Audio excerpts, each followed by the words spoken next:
ഈശ്വമിശിഹായ്ക്ക് സ്തുതിയായിരിക്കട്ടെ. കൂട്ടുകാരെ, ഇന്ന് ഒക്ടോബർ 6. ലുത്തിനയിൽ പരിശുദ്ധ അമ്മയെ സ്വർണാലയമേ എന്ന് വിശേഷിപ്പിക്കുന്നുണ്ട്.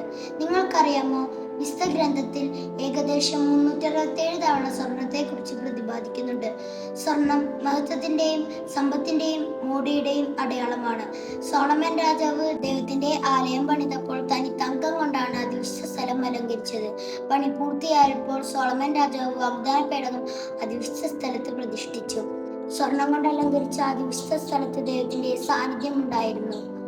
ദേവപുത്രനായ ഈശോയെ സംബന്ധിച്ച പരിശുദ്ധ അമ്മയാണ് പുതിയ വാഗ്ദാന പേടകമായ സ്വർണാലയമായി മാറിയത്. സ്വർണാലയമായ പരിശുദ്ധ അമ്മ നമുക്ക് ലഭിച്ച അമൂല്യ നിധിയാണ്. ദീർഘകാലം തിളക്കത്തിന് ഒരു മാറ്റവും സംഭവിക്കാതെ ഇരിക്കുന്ന സ്വർണത്തെ പോലെ ക്രിസ്ത്യാനികളുടെ സഹായമായ പരിശുദ്ധ അമ്മ എക്കാലവും നമുക്ക് വേണ്ടി തന്റെ തിരുക്കുമാരനോട് മാധ്യസ്ഥം അപേക്ഷിച്ച് പ്രാർത്ഥിക്കുന്നു. നമുക്കും പ്രാർത്ഥിക്കാം. ഈശോയെ സംബന്ധിച്ച സ്വർണാലയമേ, ഞങ്ങളുടെ ഹൃദയങ്ങളെ ഈശോയ്ക്കുള്ള ആലയങ്ങളാക്കി മാറ്റണമേ. ആമേൻ.